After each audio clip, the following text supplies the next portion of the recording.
I know it's important. I do. I honestly do. But we talking about practice, man. What are we talking about?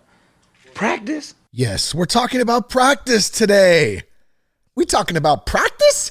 Yes, we're talking about practice. Alan, you must practice, sir. To be good at what you do, it takes practice. So yes, we're talking about practice today. This episode of the podcast is brought to you by Promises Behavioral Health. So you might say, man, who's Promises? Who are these Promises people? What are these what's the promise? What promise are they making? Let me tell you a little bit about Promises. Promises is a family of mental health and addiction treatment centers. And where are they based out of? They're based out of Nashville, Tennessee. One of my favorite places. I've been a couple of times. Can't wait to go back there. But they're ready to help you or your loved ones stay committed and achieve your promise of recovery. Now, there's lots of treatment centers out there that you can reach out to for help.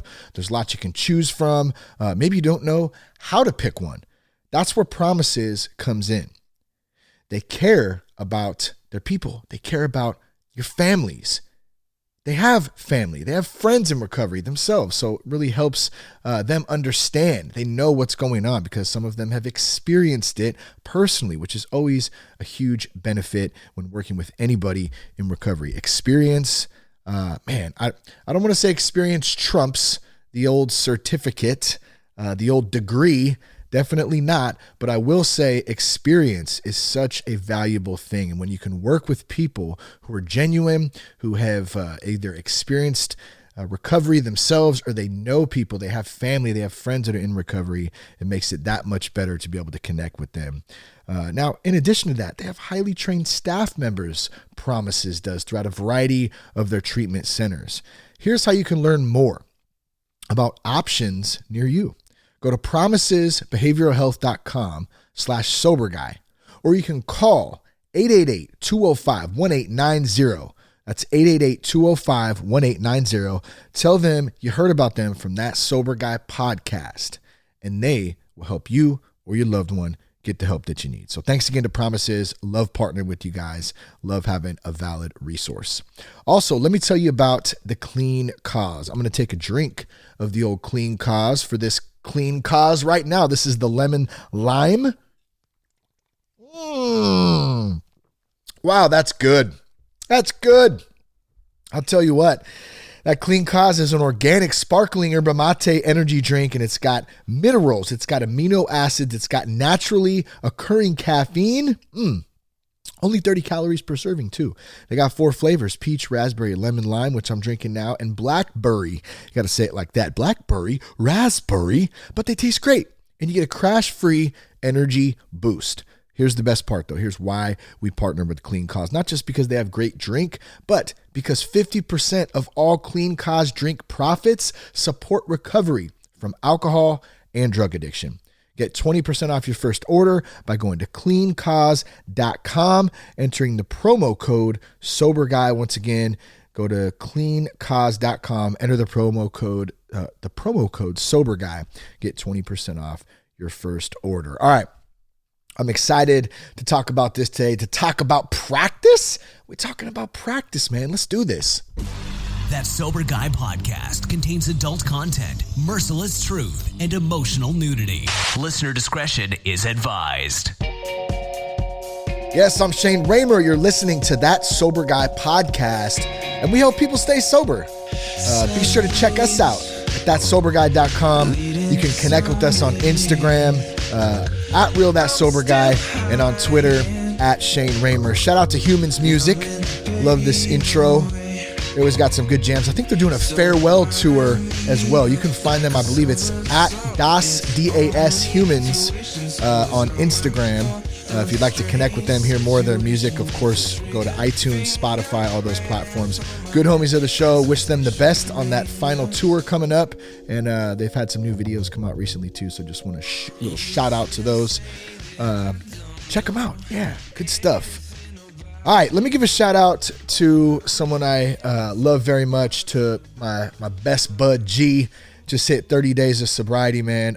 Just want to give you a little love. Man, if you're out there, struggling, you got a couple days, maybe you just hit 30 days, maybe you got a few years. It doesn't matter. We're all one mess up, one drink away from going right back to where we started. So it doesn't matter whether you got a couple days, you got 30 or 10 years. We're all in this stuff together. And if you're celebrating a birthday today, maybe you got 30 days yourself, or you just hit 6 months or 9 months, a couple of years, whatever it is, just a shout out to you. Keep it up, keep showing up, keep practicing, because that's the title of today's message. It takes practice.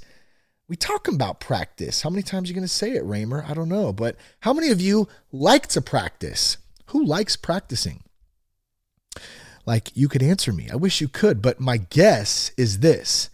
Most people, and let me rephrase that. Myself, I was not a huge fan of practice back in the day. And the first thing I related to is baseball practice, because I played baseball growing up. I used to hate practice. I didn't want to go to practice. Man, practice today. Every once in a while, be a good time. When I look back now, shoot, I wish I could practice baseball every day instead of work every day, right? We could do some drills and some running, and I wouldn't even care. But back then, man, it's like practice. We don't want to do that. We can think of all these other things we can do. I got this to do. I got that to do. It's practice. Or for those who were in bands too, remember band practice, whether you were in like a school band or maybe you're in like a rock band, bro, or you're like shred, dude, just a hardcore band, and you got to show up and practice for the show. It's not always fun, but you got to practice to get on the big stage or the big game. You got to be ready for it. And you do that, you get ready for the game so you can win or do your best or whatever that mindset is. You do it good, you do it well by practicing. It's the same thing with recovery. We don't just go to meetings and expect everything's going to be great. We don't just quit drinking and expect everything's going to be great. It takes practice. It takes practice, and it's not always easy either. I've definitely had my own share of learning curves and continue to have them along the way. And it goes with anything, whether it's trying to stay sober, whether it's trying to get better. It's something that you enjoy to do, whether it's work, whether it's relationships, whatever it is, we got to practice at it. And also, we got to keep our head up. That was the first point I made today. We got to keep our heads up. We go through good times. We go through bad times. Some of them are easier than others. Some of them are more severe than others. Everyone's going to be a little bit different. And here's the one thing to remember. They're all impermanent. Those good times are eventually going to pass. Those bad times are eventually going to pass. And through it all, we got to keep our head up through those ups and the downs. It's not always easy, but we have to remain strong on that and trying to keep our heads up. When our head's down, it's the perfect opportunity for the enemy to sneak in and steal our peace and our joy. We're not keeping our heads up. This got me thinking about a story from when I was a kid, and like I mentioned, I played baseball, and I think it was a little league playoff game. It was the White Sox versus the Orioles. I think I was in major little league, so I was probably 11 or I was playing younger, so yeah, 10 or 11. I was a pitcher at the time, and I could throw pretty hard for being a 10, 11-year-old kid. I liked pitching a lot. But we were playing in a playoff game with my buddy Kyle, against my buddy Kyle. He was on the White Sox. I was on the Orioles. And I was excited to play against him. I knew that we had this big game coming up, and we were kind of trash talking as boys do. Oh man, we're gonna whoop your ass. We're gonna beat you. I don't know if I said ass then or not. Maybe butt. Probably not. I probably said ass. But in any case, does it matter really? I don't know why, Raymer. Why are you talking about that? Doesn't matter. But we were playing each other. That's what matters here. And we were excited. We were definitely excited about it. I was pumped to play Kyle. And let me tell you why I was so pumped, because I wanted to beat him so bad, because this dude he was older than me. Kyle is a couple years older than me. Shout out to Kyle if you ever listen to this, by the way. One of my best homies from back in the day, Newport Circle, Summerfield Drive, as kids, man. We grew up together. So there's that competition that genuine competition of you against your buddy. You know, we'd go play basketball at the park. He'd always beat me. We'd play 21. I remember just over and over, let's go again. I'm going to beat you. And he'd beat me every time. I remember one day at the end of the day, I finally just took the basketball and just booted it out in the street and ran home pissed off. It's funny, man. Oh man, he used to making me so mad, but I wanted to beat him so bad in this game, right? This was like my big opportunity just to get back at him and to win the American League Championship. And man, it was a great game. And I'm pitching. It's the bottom of the 6th inning and the game's tied. Yeah, I know. I can't believe it either sometimes when I think back about this. No way. This is like the classic story, right? And I'm on the mound. I'm throwing some heat for a 10, 11-year-old. And I don't remember. I tried to kind of play it back, and I don't remember every single detail, but somehow Kyle got on base. Hopefully I beamed his ass. That's what I'm hoping. Hopefully I just beamed him right in his ribs, and that sent him to first base. But in any case, eventually he made his way to third base. Okay, he makes his way to third base. This is the bottom of the 6th inning. The game is tied. So if he scores, they win the championship, okay? I'm on the mound pitching, and I am all up in my own head. This committee up in my head started a long time ago, way before I ever turned to alcohol to deal with it. But I'm nervous, man. The game is on the line. I'm fearful. Every time I would make a pitch, I remember walking back and just being so up in my head. And not only that, but every time I was walking back to the mound, I would have my head down. I wasn't really paying attention to Kyle. I mean, I might give him a little look. I knew that he was there, but it wasn't registering with me because I was so focused on the fear that I was dealing with and the nerves. It totally got the best of me in that moment. I can remember that feeling in my stomach, just turning. And I learned this afterwards, but at that time, I kept walking back after I'd throw a strike or a ball. After a couple pitches of walking back with my head down, Kyle leans over to his third base coach and says, next time he walks back with his head down, I'm stealing home. And what do you know? Sure as shit, I pitch the ball, catcher throws it back to me, and I walk back to the mound with my head down. And before I can even register what the hell is going on, everyone's scream. It was like slow motion. I turn around and oh my God, Kyle's halfway to home, and I try to fling the ball to home plate, and it's too late, and he scores, and the White Sox beat the Orioles for the American League Championship. And I'm devastated. I'm crushed. I'm crying like a baby. I was also pissed off at that butthole for doing that too, right? In that moment, I'm just like, I couldn't believe it. I could not believe it. And I sunk my head down for a while after that. It was embarrassing. It was sad, at least to me. We were 10, 11-year-old kids, right? But as many of us understand, and I'm sure a lot of you can relate to this, we can be our own worst enemies a lot of the time. There's nobody harder on me than me. And I am so hard on myself when stuff like this example as a kid would happen. So I beat myself up over it. I was upset. I don't know how long it took before I even talked to Kyle again for a while. But this takes practice in a moment like this, you know, in going through certain things. And obviously this is an example as a kid, but I think it can relate to anything in life, right? How many times are we going through something and something happens unexpectedly and we lose, you know, or we lose in that moment, or something happens unexpectedly and we don't know what to do. And our tendency is to sink our head down and want to walk back, you know, and cry about it and be upset about it. I learned a valuable lesson in that. You got to keep your head up in all times of stress, doubt, uncomfortableness, uncertainty, anything that life throws at us in that moment of fear, of anxiety. All of it's impermanent. It's going to pass. It will pass eventually. And there's another day to look to. And in that moment, we got to do our best to keep our heads up. Got to do our best to keep our heads up. Walk back to the mound proud. Walk back and keep an eye on what's going on around us. We're not trying to control it, but we're keeping an eye out. We know where we're at. We're confident in ourselves. We're confident in our skills. We're confident that God's got our back and he's going to provide for us in those moments where there's fear, where there's anxiety, where those things tend to creep in. Otherwise, you're going to get home stole on you and you're going to lose the game. And that sucks. Nobody wants to do that. I also learned one more thing about that too, is that, and I was thinking back about this as I was kind of writing some of these notes out. People sense weakness. People can sense weakness and they can sense doubt and they can sense fear. And we counter this by knowing ourselves, by trusting God, by serving others to stay out of our own heads. And when they they can sense that too. They can sense confidence. They can sense a spirit that is trusting, a spirit that is positive too. So it kind of goes both ways.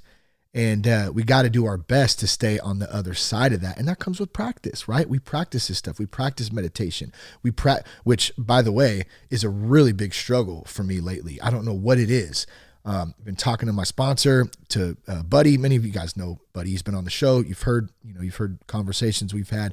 He's got a couple podcasts himself. Let's actually plug one of those too, because it's a great one. It's the Tao of Our Understanding podcast. He gets together with a group of folks from all over the place, and they talk about the Tao Te Ching, and it's super interesting. Check it out. It's on iTunes.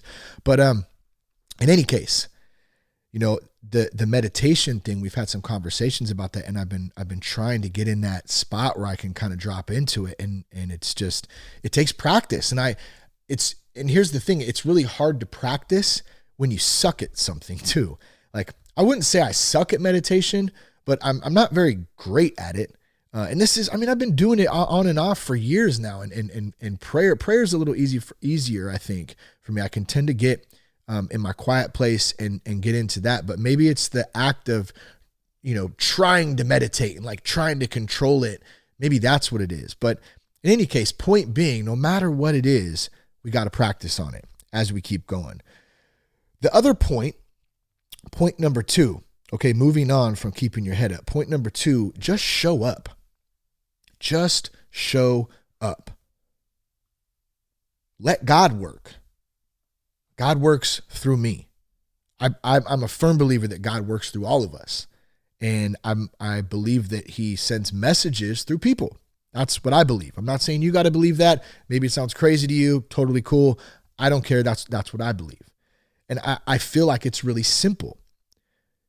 I don't have to have all the answers to everything. What I need to do is just show up. Just show up. And the example I was thinking of this week is I got asked by my buddy Ryan. Shout out to Ryan. Known him a long time. He invited me to come out and chair a meeting, a men's meeting. He invited me a month or two ago, and he said, well, pick a date.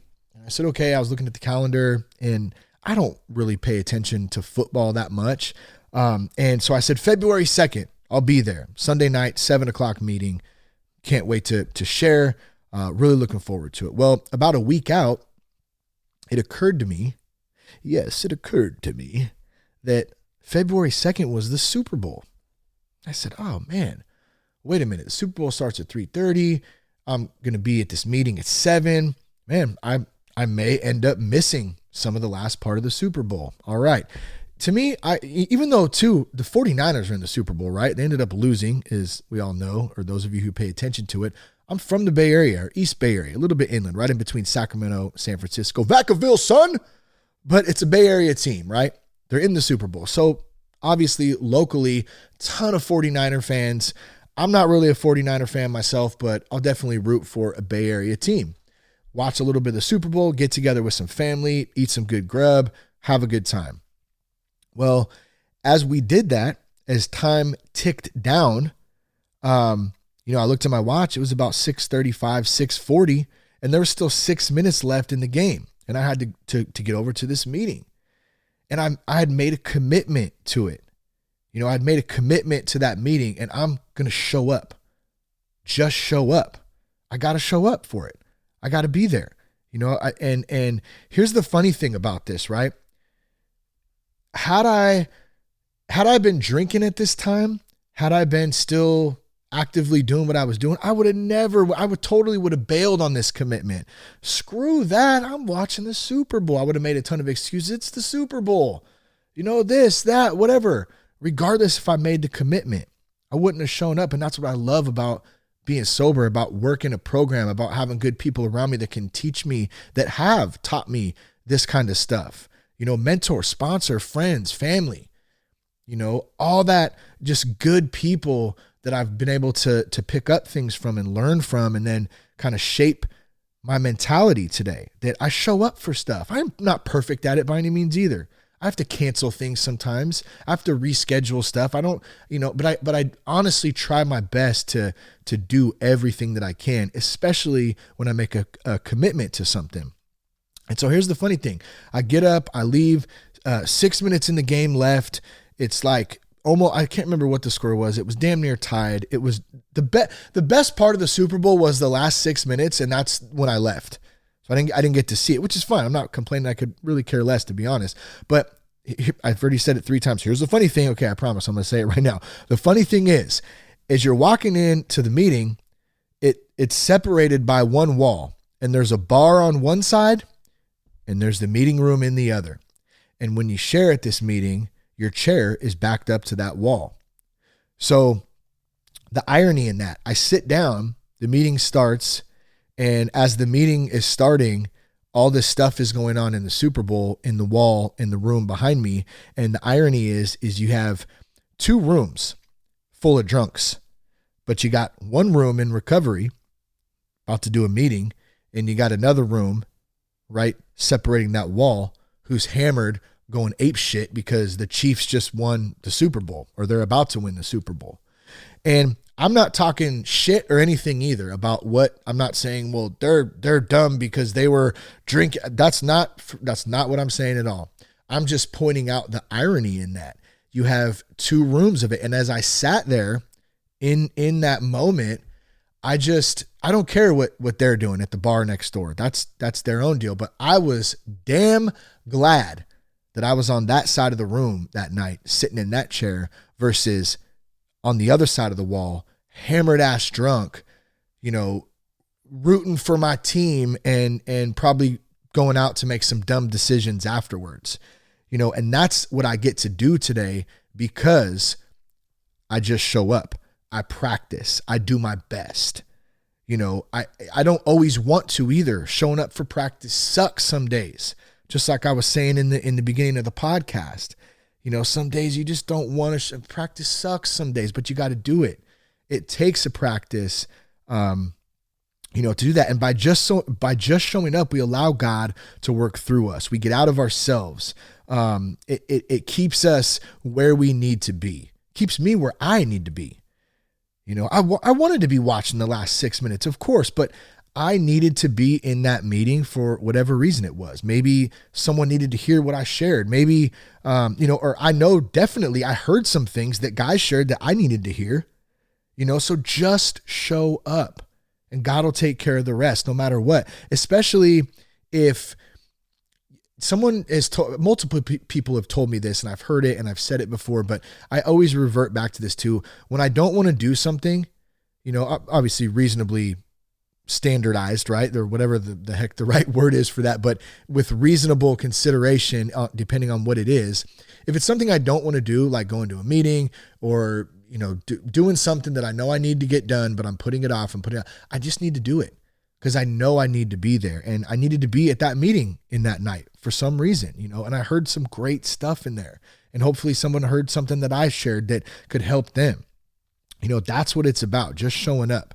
God takes care of the rest. It takes practice to do this, but you just got to show up and let God handle the rest. I love that. And when I do that, when I can put it in those terms and just be easy, everything seems to be way easier, go way smoother. It seems to fall in place. Here's point 3 and the last point about practice. Okay. And then we ain't going to talk about practice anymore. Okay, Alan, we're not talking about practice, but you gotta do your best. Always do your best. And remember, it's a practice. It's a practice. Progress, not perfection. I love it. It's cliche. I know it's one of the old school ones. I heard that right when I went into recovery. We just got to make some progress. We're not going to be perfect. Progress, not perfection. But it's so true. None of us are perfect. None of us are perfect. Some of us might think we're perfect. I promise you we're not. I know I'm not. I am far from perfect. Some of us feel like we have to act like it's all perfect. I know I did at times. I know I still do sometimes have to act like everything's good, when really I know deep down there's some shit that I need to get off my chest, or I need to deal with. I need to kind of work out, communicate about. But depending on the situation, I might try to act like it's all good, act like it's perfect. Maybe I don't feel like talking about it. Maybe it's still bugging me and I'm not ready to yet. Whatever the case is, we're not perfect, and it's okay to give myself grace for that. It's okay to say, okay, I'm not perfect, but I'm going to do my best. I was thinking about this. I had a great day with the kids this last weekend, and man, we had a busy day too. I think Jess worked, and she was going out with a couple girlfriends at night, going out to dinner, hanging out a little bit. So I had the kids all day, and we got up early. Before she went to work, I took Cash over to the park. We met up with a friend of ours and his son, and we played a little bit of baseball, threw the ball around a little bit, played like a little fun dad-son game. Went back to the house, got their soccer stuff, went to Lucy's game first. Then I ran out, dropped her off at all the girls' house from the soccer game, came back to the soccer field for Cash's game. His game was over. We went and ate lunch. I think I went and picked up Lucy. Then we went and ate a late lunch. Then we went to the swimming pool, sat in the spa, swam around. Eventually ended up getting some ice cream and then heading home. It was a great day. It was fun. It was busy. It was chaotic. But it was a great day. I love spending time with my kids. I love being sober. Here's what I'm getting at with this. I posted a picture of us at the pool, right? And if you want to check it out, it's at @RealThatSoberGuy on Instagram.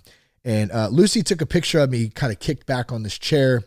And then I took a picture of them swimming in the pool. And I posted on there and I just said, hey, it feels good to be sober on a Saturday evening, hanging with my kids. I get to enjoy, and most importantly, remember these times. And if you're struggling, hit a meeting, holler at a friend, you're worth it, right?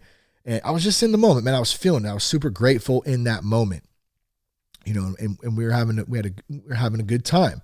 Now, what I didn't mention in that post, and not by any thought, I think I did put it down in the comments when I was replying back. I think maybe to Cormac or my brother-in-law G, that here's what I didn't say is that, and by the way, shout out to Cormac all the way out in Ireland, my brother. Haven't talked to you in a minute.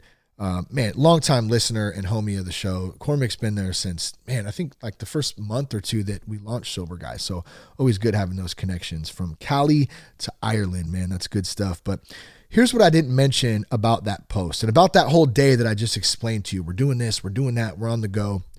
I didn't mention how many times that day I had to say the serenity prayer and take a couple breaths so I didn't lose my freaking mind.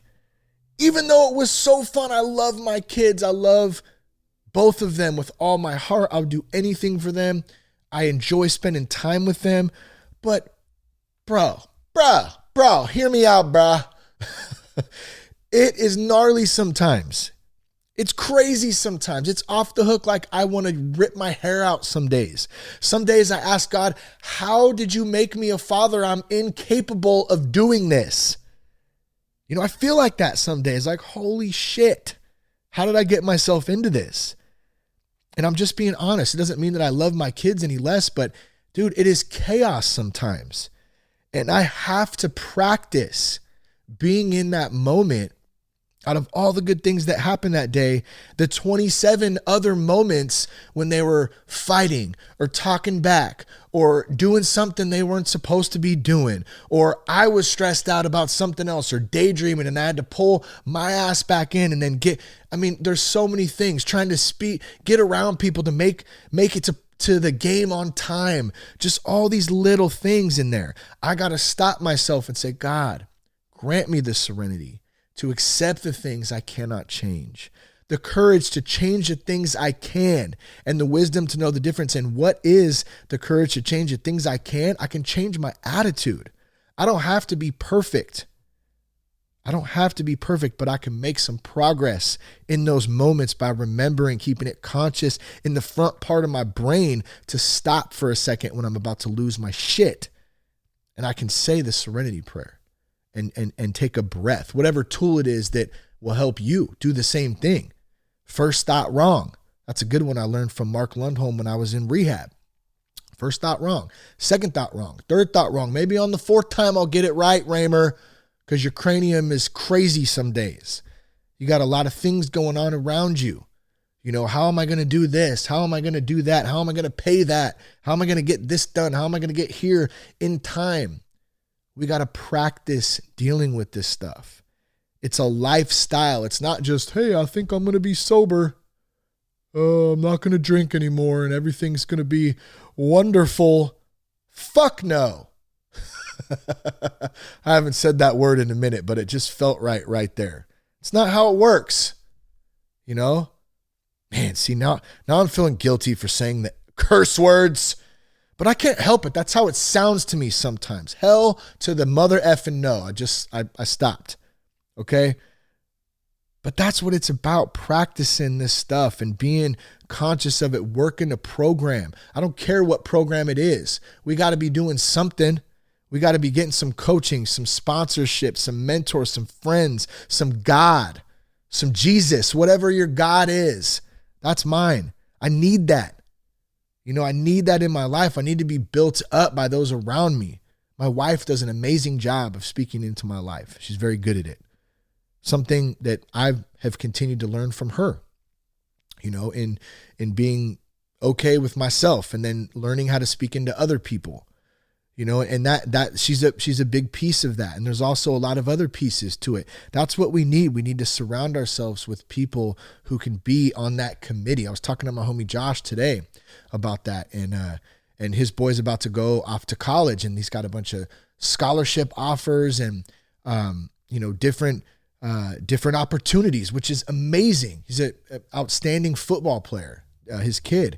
And, man, we were talking about how, you know, it's so important to have counsel around you, you know, and to have people around you that you can ask for opinions and get their opinions, get their thoughts, and then come back and make the best educated decision on whatever it is that you're deciding to do or that you're going to do. And how do we do that?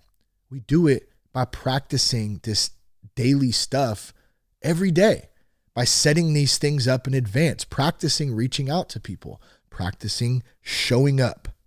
It takes practice. I love it. I don't know how many times I said it in this podcast, but I'll have to go back and count. I probably won't because I just know myself and I hate listening to a lot of the podcasts after I record them anyways. But look, here's what I'm getting at, okay? Here's what I'm getting at. Let's wrap this thing up. I'm a good father today, okay? And I can honestly say that about myself and I can mean it. But am I perfect? Absolutely not. It takes practice to be a good father. It takes practice to learn from my mistakes, you know, giving myself grace, learning from bad choices that I made and saying, I'm not going to do that one again. You know, it takes practice to not use substances as a tool and instead use the serenity prayer. Like I was saying earlier, that takes practice. I got to this point by practicing, and I continue staying sober and being a good father and a decent human being by practicing, putting in the work, keeping my head up, just showing up. All right, I hope I never have to hear the word practice for like 5 more days, but at least it's ingrained in my cranium now. Hopefully it's ingrained in yours to know we got to practice. I'm nobody special. You can do this too. Be patient, put the work in, reach out if you need help. You're worth it. I love you guys. I appreciate you. Thank you for listening to the podcast. Share it with a friend, please. Share it on your social media channels. Let others know that there's hope out there. Speak into people too, man. Love you guys. Check us out at thatsoberguy.com once again. Instagram at realthatsoberguy, at Shane Raymer on Twitter. Peace, love, and respect. Keep your blood clean. I've been trying to keep my head on straight. I've been trying to keep my head on straight. You still say that I don't know anything about you. Oh, I don't know anything about you, but I know what you do in the back room. And you still say that I don't know anything about you. Oh, I don't know anything about you, but I know what you do in the back room.